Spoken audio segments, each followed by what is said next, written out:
Вы на канале «Горизонт событий». Приветствую всех, кто следит за стремительными изменениями на нашей планете. Сегодня 23 мая, и мы начинаем свежий выпуск природных катаклизмов, аномалий и чрезвычайных событий за прошедшие сутки.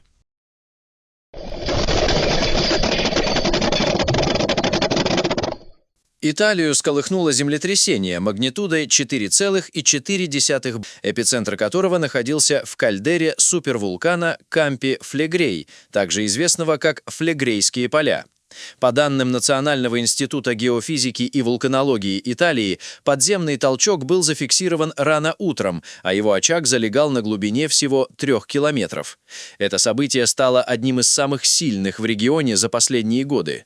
Жители Неаполя, Поццуоли и Баколи проснулись от сильного подземного гула и вибраций домов. В Баколи зафиксированы повреждения зданий, трещины в стенах и обрушение элементов известной смотровой арки на Виа Кастелло.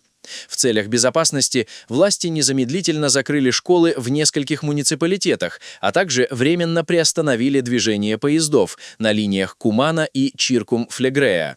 Специалисты напоминают, что Кампи-Флегрей является одной из самых опасных и строго контролируемых вулканических зон Европы, где сейчас продолжается процесс постепенного поднятия грунта.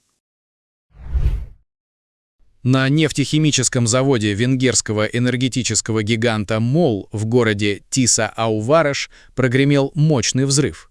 Инцидент произошел около 9 часов утра в ходе технологических работ по перезапуску производственной установки, предназначенной для выпуска базового сырья для пластиков. Причиной ЧП стал внезапный разрыв компрессора и последующий выброс углеводородов, что спровоцировало мгновенное возгорание. Ударная волна была настолько сильной, что в расположенных поблизости от предприятия зданиях выбило оконные рамы, а в небо над промышленной зоной поднялся огромный столб густого черного дыма. Экстренные службы оперативно развернули спасательную операцию, задействовав десятки пожарных расчетов и 3 медицинских вертолета для эвакуации пострадавших. Руководство компании и мэр города поспешили успокоить общественность. Прибывшая к НПЗ мобильная экспресс-лаборатория не зафиксировала опасной концентрации токсичных веществ в атмосфере, поэтому угроза для здоровья населения отсутствует, а сам пожар к полудню удалось локализовать. В Бурятию в конце мая внезапно вернулась зима. Полноценный зимний пейзаж встретил жителей улусов-Далахай, Санага и Утата. Тяжелый мокрый снег лег прямо на распустившуюся зелень деревьев и цветущие черемухи. Из-за налипания снега на провода и шквалистого ветра до 24 метров в секунду произошли массовые обрывы линий электропередачи, оставив без света несколько населенных пунктов.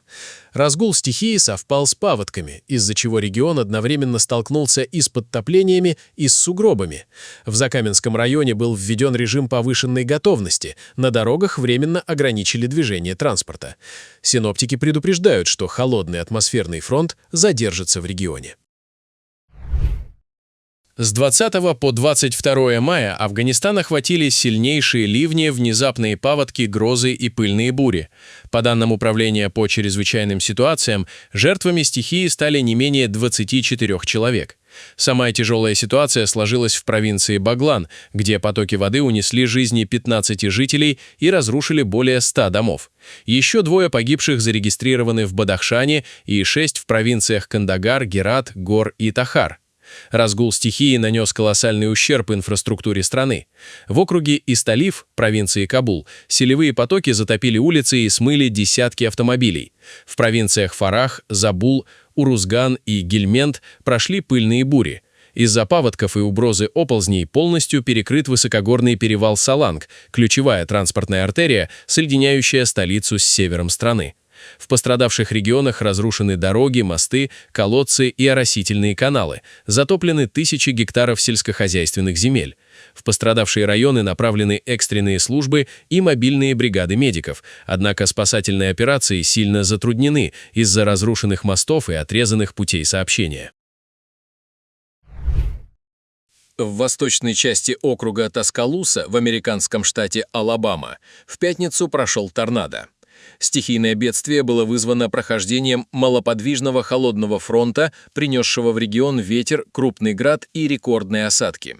Около полудня метеорологи зафиксировали сильную ротацию на радарах и выпустили экстренное предупреждение для района между населенными пунктами Венс и Абернант. Очевидцы успели снять на видео момент формирования воронки прямо у оживленной межштатной автомагистрали. Торнадо двигался на северо-восток со скоростью 40 км в час, выкорчевывая сосны и обрывая линии электропередач вдоль Джонс-Роуд в Бруквуде. На пути своего следования он сорвал крышу с навеса для машин, повредил кровли нескольких жилых домов и разрушил хозяйственные постройки в районе Бама-Рок-Гарден, после чего рассеялся в отдаленной лесистой местности. Благодаря своевременному срабатыванию систем оповещения жители успели укрыться в безопасных зонах, что позволило избежать жертв и пострадавших. В настоящий момент экстренные службы ликвидируют последствия удара стихии и восстанавливают подачу электричества. Синоптики прогнозируют сохранение неустойчивой дождливой погоды на все выходные. В горном Джирахском районе Ингушетии введен режим повышенной готовности из-за схода оползней и подъема уровня рек, вызванных непрекращающимися проливными дождями, крупным градом и активным таянием высокогорных ледников. Бурные потоки реки Гулойхи уничтожили участок автодороги, ведущий к знаменитому древнему башенному комплексу Вавушки и селениям Азди и Аздиче, полностью заблокировав проезд для любого вида транспорта. Из-за этого разрушения от автомобильного сообщения оказалась отрезанной и местная пограничная застава. Прямо под размытым и продолжающим осыпаться участком трассы пролегал магистральный силовой кабель, который пришлось экстренно обесточить для защиты населения и предотвращения короткого замыкания. Параллельно с этим земляные массы заблокировали ключевой отрезок трассы Чми-Таргим, ведущий к всесезонному курорту Армхи, из-за чего весь поток машин перенаправлен по временному дублирующему маршруту. Власти республики настоятельно призывают местных жителей и туристов воздержаться от любых поездок в горную местность до полной стабилизации обстановки. Мощный грозовой фронт обрушил на крымскую столицу сверхнормативный объем осадков. За 20 минут городские улицы превратились в бурлящие реки. Транспортное сообщение оказалось парализовано. Эпицентром погодного хаоса стал район Кубанского рынка, где шквалистый ветер и крупный град диаметром до 2,5 см мгновенно забили дренажные системы, сорванные листвой и ветками. Из-за перегрузки ливневок уровень воды на проезжей части улиц Киевской, Кубанской и Никанорова превысил 30 см. Десятки автомобилей увязли в водных потоках, часть из них заглохла. Чрезвычайное происшествие развернулось в торгово-развлекательном центре «Южная галерея» на улице Киевской. Хлынувшие грязевые потоки затопили подземную парковку, входные группы и торговые галереи первого этажа.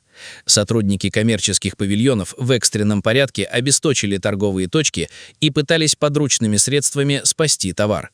По прогнозам синоптиков, штормовое предупреждение с угрозой сильных ливней, града и шквалистого ветра сохранится в регионе еще минимум на сутки. В Аксайском районе Джалалабадской области Киргизии произошел сход селевого потока, который разрушил ключевой мост на оживленной автомобильной трассе Таш-Кубрир-Кербен. Поток грязи и камней застал врасплох водителя и пассажира автомобиля Mercedes Sprinter, который в этот момент направлялся из Кербена в сторону Таш-Кумыра. Селевая волна подхватила транспортное средство и протащила его по руслу примерно на 150 метров. Находившиеся внутри салона двое мужчин выжили. Пострадавшие были эвакуированы и доставлены в городскую больницу Таш-Кумыра, где врачи оказали им необходимую медицинскую помощь. В настоящее время движение по поврежденному участку дороги полностью перекрыто. Профильные государственные структуры ведут восстановительные работы. Грозовой фронт принес в Киев ухудшение погоды. За считанные минуты майскую жару сменили тучи, шквальный ветер со скоростью до 15-20 метров в секунду и мощные молнии. В ряде районов столицы и пригороде прошел сильнейший град. Плотный слой ледяной крупы засыпал дороги. Из-за аномального объема осадков городская инфраструктура оказалась перегружена. Хлынувшие потоки воды затопили проезжие части, заблокировали движение автомобилей и общественного транспорта. Одновременно с этим стихия нанесла серьезный удар по энергетической системе. Порывы ветра и падение деревьев привели к массовым обрывам линий электропередач. В компании ДТЭК сообщили о повреждении десятков высоковольтных линий, из-за чего в Киевской области и отдельных микрорайонах столицы начались перебои со светом. В регионе объявлен желтый уровень погодной опасности. Синоптики призывают граждан соблюдать максимальную осторожность.